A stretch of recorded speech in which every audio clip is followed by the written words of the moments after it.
لکھنؤ کے قریب دیوا، آپ بھی جا کے دیکھ سکتے ہیں کبھی موقع ملے.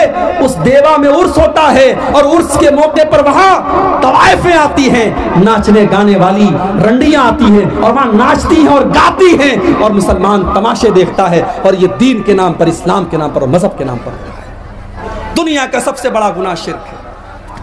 شرک اللہ کے معاف نہیں ہو سکتا. ہمیں لگتا ہے کہیں ریپ ہو رہا ہے، کہیں چوری ہو رہی ہے، کہیں قتل ہو رہا ہے، کہیں ہتیا ہو رہی ہے، ہمیں لگتا ہے بہت گناہ ہو رہا ہے اور شرک ہو رہا ہے. کوئی بات نہیں. ابھی اتر پردیش کی سرزمین پر لکھنؤ کے قریب میرا پروگرام تھا. پروگرام کے لیے جب میں جانے لگا، 4 ویلر چلانے والے بھائی سے کہا کہ بھائی کس راستے سے جاؤ گے؟ اس نے کہا میں دیوا کے راستے سے نہیں جاؤں گا. میں نے کہا کیوں؟ کہا کہ دیوا میں عرس ہو رہا ہے، میلہ ہو رہا ہے، سارا راستہ جام لگا ہوا ہے. آج کا مسلمان یہ کون سے دین کی خدمت کر رہا ہے؟ راستوں کو بلاک کر رہا ہے، راستوں کو جام کر رہا ہے. میرے نبی نے تو اللہ کی راہ میں جہاد کرنے والوں سے بھی فرمایا من زیق طریقا فلا جہاد لہ، جو دوسروں کا راستہ بند کر کے جہاد کرتا ہے اس کو جہاد کا ثواب ملنے والا نہیں ہے. جب دوسروں کا راستہ بند کر کے جہاد نہیں کر سکتے تو دوسروں کا راستہ بند کر کے آپ کوئی جلوس کیسے نکال سکتے ہیں اور دوسروں کا جینا کیسے حرام کر سکتے ہیں؟ پورا راستہ بلاک تھا. اور مجھے بتایا لوگوں نے لکھنؤ کے قریب دیوا، آپ بھی جا کے دیکھ سکتے ہیں کبھی موقع ملے. اس دیوا میں عرس ہوتا ہے اور عرس کے موقع پر وہاں طوائفیں آتی ہیں، ناچنے گانے والی رنڈیاں آتی ہیں اور وہاں ناچتی ہیں اور گاتی ہیں اور مسلمان تماشے دیکھتا ہے. اور یہ دین کے نام پر، اسلام کے نام پر اور مذہب کے نام پر ہوتا ہے. شرمانی چاہیے. وضع میں تم ہو نصارہ تو تمدن میں ہنود، یہ مسلمان ہے جنہیں دیکھ کے شرمائیں گے خود. قبروں پر جھک رہا ہے مسلمان، مزاروں پہ جھک رہا ہے مسلمان، اپنے پیروں کے آگے جھک رہا ہے مسلمان. کرے غیر گر بت کی پوجا تو کافر، کواکب میں مانے کرشمہ تو کافر. جھکے آگ پر بہر سجدہ تو کافر، جو ٹھہرائے بیٹا خدا کا تو کافر. مگر مومنوں پر کشادہ ہے راہیں، پرستش کرے شوق سے جس کی چاہے. نبی کو جو چاہے خدا کر دکھائیں، اماموں کا رتبہ نبی سے بڑھائیں. مزاروں پہ جا جا کے نظریں چڑھائیں، شہیدوں سے جا جا کے مانگے دعائیں. نہ توحید میں کچھ فرق اس سے آوے، نہ اسلام بگڑے نہ ایمان جاوے.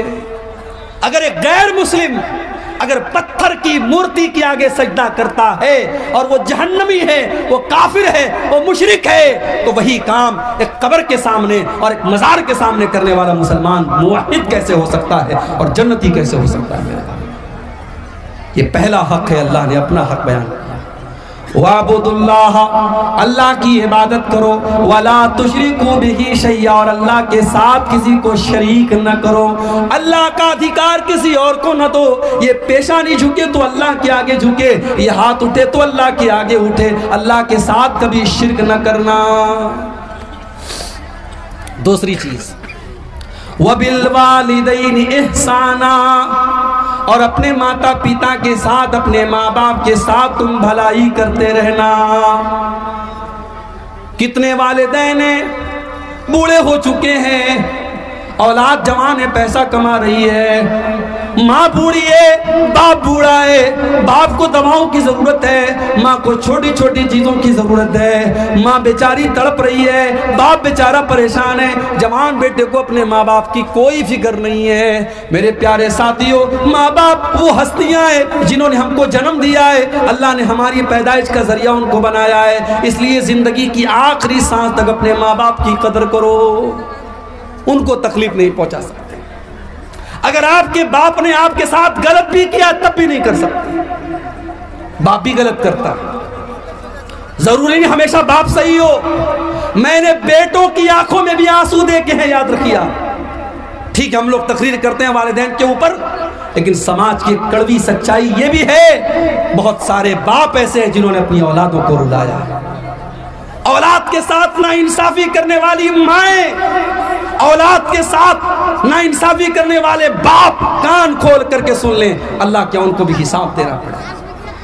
ہم نے ایسے بچوں کو بھی دیکھا ہے جن کو ان کے ماں باپ نے آنسو ان کی آنکھوں میں لائے ہیں۔ اللہ کے نبی کے سامنے ایک صحابی آتے ہیں، ان کا نام بشیر ہے، ان کے بیٹے کا نام نعمان ہے۔ صحابی کہتے ہیں اللہ کے نبی، میں اپنے بیٹے نعمان کو اپنی ایک زمین دینا چاہتا ہوں، ایک کھجوروں کا باغ دینا چاہتا ہوں۔ اللہ کے نبی نے فرمایا اے بشیر، کیا آپ کے اور بھی بیٹے ہیں؟ کہا کہ ہاں اللہ کے نبی اور بھی بیٹے ہیں۔ آپ نے پوچھا کیا آپ نے سارے بیٹوں کو کھجوروں کا باغ دیا ہے؟ نہیں اے اللہ کے نبی سب کو تو نہیں دیا ہے، میں اسی بیٹے کو دینا چاہتا ہوں۔ آپ نے فرمایا اے بشیر، یہ ظلم ہے، یہ اتیاچار ہے، یہ ناانصافی ہے، اور اگر تم یہ چاہتے ہو میں اس ناانصافی پر میں گواہی دے دوں، واللہ لا اشہد علی جور، اے بشیر میں اس ظلم کے اوپر گواہی نہیں دے سکتا۔ اولاد کے ساتھ ناانصافی بھی ظلم ہے میرے بھائی۔ 5 بیٹے ہیں، ایک بیٹے کو خوب نواز رہے ہو اور 4 بیٹوں کو چھوڑ کے بیٹھے ہو، یہ ظلم نہیں؟ بہو ہے، 4 بہو ہیں، ایک بہو کے 100 گنا معاف، اور ایک بہو سے ایک چیز پر حساب لینا، میری ماؤں یہ ظلم نہیں ہے، یہ ظلم ہے اور آپ کو حساب دینا پڑے گا۔ تو والدین غلط ہو سکتے ہیں میرے بھائی، مگر اولاد کی کیا ذمہ داری؟ اولاد کی ذمہ داری یہ ہے کہ والدین اگر غلط ہیں تب بھی ان کو کوئی تکلیف نہ پہنچائے، والدین کے ساتھ اچھا سلوک کرتی رہے۔ اللہ نے فرمایا وَقَضَىٰ رَبُّكَ أَلَّا تَعْبُدُوا إِلَّا إِيَّاهُ وَبِالْوَالِدَيْنِ إِحْسَانًا، تمہارے والدین کے ساتھ تمہیں ہمیشہ اچھا سلوک کرنا ہے۔ إِمَّا يَبْلُغَنَّ عِندَكَ الْكِبَرَ أَحَدُهُمَا أَوْ كِلَاهُمَا فَلَا تَقُل لَّهُمَا أُفٍّ، اگر تمہارے والدین بوڑھے ہو جائیں، کوئی ایک بوڑھا ہو جائے یا دونوں بوڑھے ہو جائے، فَلَا تَقُل لَّهُمَا أُفٍّ، تو تم ان کو اف بھی نہ کہنا، وَلَا تَنْهَرْهُمَا، ان کو ڈانٹنا نہیں، ان کو فٹکارنا نہیں، وَقُل لَّهُمَا قَوْلًا كَرِيمًا، ان سے ادب سے بات کرنا، ان سے تمیز سے بات کرنا، وَاخْفِضْ لَهُمَا جَنَاحَ الذُّلِّ مِنَ الرَّحْمَةِ، اور اپنے ماں باپ کے لیے ہمیشہ رحمت کے بازو کو بچھا دینا، وَقُلْ رَبِّ ارْحَمْهُمَا كَمَا رَبَّيَانِي صَغِيرًا، اور ہمیشہ یہ دعا کرتے رہنا کہ اے میرے پروردگار تو میرے والدین پر رحم فرما جس طریقے سے بچپن میں انہوں نے مجھ کو پالا ہے۔ ایک صحابی اپنی بوڑھی ماں کو اپنے کندھے پر بٹھا کے خانہ کعبہ کا طواف کر رہے تھے۔ حضرت عمر کی نظر پڑی، صحابی نے طواف کرانے کے بعد کہا کہ اے امیر المومنین، آج میں نے اپنی ماں کا حق ادا کر دیا، آج میں نے اپنے کندھے پر بٹھا کر اپنی ماں کو عمرہ کرا دیا، طواف کرا دیا، آج میں نے اپنی ماں کا حق ادا کر دیا۔ حضرت عمر نے کہا ولا زفرتن واحدہ، تیری ماں نے جب تجھ کو جنم دیا تھا، تیری ماں کے منہ سے جو آواز نکلی تھی چیخنے کی اور رونے کی، ابھی تو نے اس آواز کا بھی حق ادا نہیں کیا۔ ماں باپ کا آپ حق ادا نہیں کر سکتے میرے بھائی۔ ماں باپ کیا چیز ہے، یہ جب آپ خود باپ بنیں گے، جب آپ خود ماں بنیں گی تب آپ کو پتہ چلے گا انہوں نے ہمارے لیے کیسی کیسی قربانیاں دی۔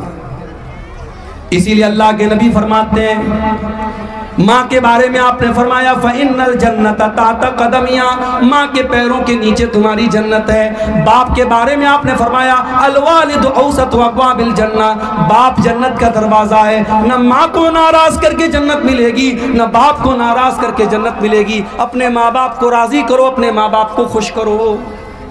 اور آگے بڑھو، وَبِذِي الْقُرْبَى، اور اپنے رشتہ داروں کے ساتھ بھی بھلائی کرو۔ جو تمہارے رشتہ دار ہیں، کوئی بھتیجا ہے، کوئی بھانجا ہے، کوئی چاچا ہے، کوئی تایا ہے، کوئی خالہ ہے، کوئی خالو ہے، یہ جتنے تمہارے رشتہ دار ہیں تم ان کے ساتھ بھلائی کرتے رہو۔ رشتہ دار کا بھی بڑا حق ہے میرے بھائی۔ یہ رشتے جو ہوتے ہیں یہ ہم نہیں بناتے، یہ اللہ بناتا ہے۔ ہم دنیا میں پیدا ہوئے، ہمیں پتہ لگا یہ ہمارا بھائی ہے، یہ ہمارا باپ ہے، یہ ہمارا بھتیجا ہے، یہ ہمارے چاچا ہے، یہ ہمارے تایا ہے۔ یہ رشتے اللہ نے بنائے ہیں۔ جب رشتے اللہ نے بنائے ہیں تو ہم ان کو توڑ نہیں سکتے، اگر توڑیں گے تو اللہ بڑی سخت سزا دے گا۔ اللہ کے نبی فرماتے ہیں جب اللہ تعالیٰ نے ساری کائنات کو پیدا کیا تو رشتہ جو ہے یہ اللہ کے پاس آیا، اور رشتے نے آ کر کے کہا ھذا مقام العائذ بک، اے اللہ میں تیری پناہ میں آیا ہوں، اب تو بتا دے میرے ساتھ کیا سلوک ہونا چاہیے۔ اللہ نے فرمایا کہ اے رشتہ جو تجھ کو توڑے گا، جو تجھ کو کاٹے گا میں اس کو کاٹوں گا، جو تجھ کو جوڑے گا میں اس کو جوڑوں گا۔ جو رشتہ توڑے گا اللہ اسے توڑے گا، جو رشتہ جوڑے گا اللہ اسے جوڑے گا۔ اس لیے رشتہ دار کا حق ادا کیا کرو۔ قیامت کے دن جب لوگ پل صراط پر جائیں گے اللہ کے نبی فرماتے ہیں دو چیزیں پل صراط کے دونوں طرف کھڑی ہو جائیں گی، ایک طرف امانت کھڑی ہو جائے گی، ایک طرف رشتہ کھڑا ہو جائے گا، اور جس نے امانت میں خیانت کی ہوگی، جس نے رشتہ داروں کا حق مارا ہوگا، پل صراط پر اس کو یہ دونوں پار کرنے نہیں دیں گے۔ اور پل صراط کیسا ہوگا؟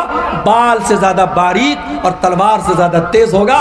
پل صراط پر گزرنا بڑا مشکل کام ہوگا۔ اور سوچو اگر ہم نے اپنے کسی رشتہ دار کے ساتھ حق تلفی کی ہے اور اگر ہم نے امانت میں خیانت کی ہے تو یہ دونوں اس پل صراط پر ایک بیریئر بن کے کھڑے ہو جائیں گے اور پل صراط پر گزرنے نہیں دیں گے۔ اس لیے رشتہ داروں کے ساتھ کبھی حق تلفی مت کرو۔ اور ایک بات اور یاد رکھو میرے بھائیوں، اگر آپ کا کوئی رشتہ دار آپ کے ساتھ غلط کرتا ہے، آپ کو شادی میں دعوت نہیں دیتا ہے، تو آپ اپنی طرف سے اس کو دعوت دیجیے، آپ اپنے سکھ دکھ میں اسے بلائیے۔ وہ نہیں بلاتا ہے کوئی بات نہیں، اللہ کے ہاں وہ حساب دے گا۔ آپ اپنے رشتہ دار کا جو حق ادا کر سکتے ہیں وہ کرتے ہیں۔ اللہ کے نبی کے پاس ایک صحابی آتے ہیں، اے اللہ کے نبی میرے کچھ رشتہ دار ہیں، میں ان کے ساتھ اچھا سلوک کرتا ہوں، میرے ساتھ برا سلوک کرتے ہیں، میں نرمی کرتا ہوں وہ سختی کرتے ہیں، میں رحم کرتا ہوں وہ سختی کرتے ہیں، اے اللہ کے نبی مجھے کیا کرنا چاہیے؟ آپ نے فرمایا جیسا تم بتا رہے ہو اگر ویسا ہی تم کر رہے ہو تو اللہ تعالیٰ کی طرف سے ایک حفاظت کرنے والا برابر تمہاری حفاظت کرتا رہے گا۔ جب تک تم اس طریقے پر عمل کرتے رہو گے اللہ کی طرف سے ایک حفاظت کرنے والا برابر تمہاری حفاظت کرتا رہے گا۔ تو حق رشتہ داروں کا حق ادا کیا کرو میرے بھائی، زکوٰۃ نکالو، صدقہ خیرات دو، تو پہلے دیکھو ہمارے رشتہ داروں میں کوئی ضرورت مند تو نہیں ہے، کوئی غریب تو نہیں ہے، رشتہ دار کا حق پہلے ادا کرو۔ اللہ کے نبی فرماتے ہیں الصدقۃ علی ذی الرحم سنتان، رشتہ دار کو صدقہ دینے سے ڈبل ثواب ملتا ہے، صدقۃ وصلۃ، صدقہ خیرات کا بھی ثواب ملتا ہے اور رشتہ داری کو نبھانے کا بھی ثواب ملتا ہے، ڈبل ثواب ملے گا۔ کتنے لوگ ہیں مدرسے میں بڑا چندہ دیتے ہیں، مسجدوں میں بڑا دان کرتے ہیں، سگا بھائی ہے بھوکا سو رہا ہے، اس کی کوئی فکر نہیں ہے، اپنے خاندان کو کوئی بچہ ہے بیچارہ بے روزگار ہے، پریشان ہے، اس کے بچے کھانے کو ترس رہے ہیں، اس پر دھیان نہیں دیتا ہے۔ نہیں میرے بھائیوں، آپ کا رشتہ دار اگر ضرورت مند ہے، آپ کی زکوٰۃ، آپ کا صدقہ خیرات، آپ اس کی مدد کیجیے۔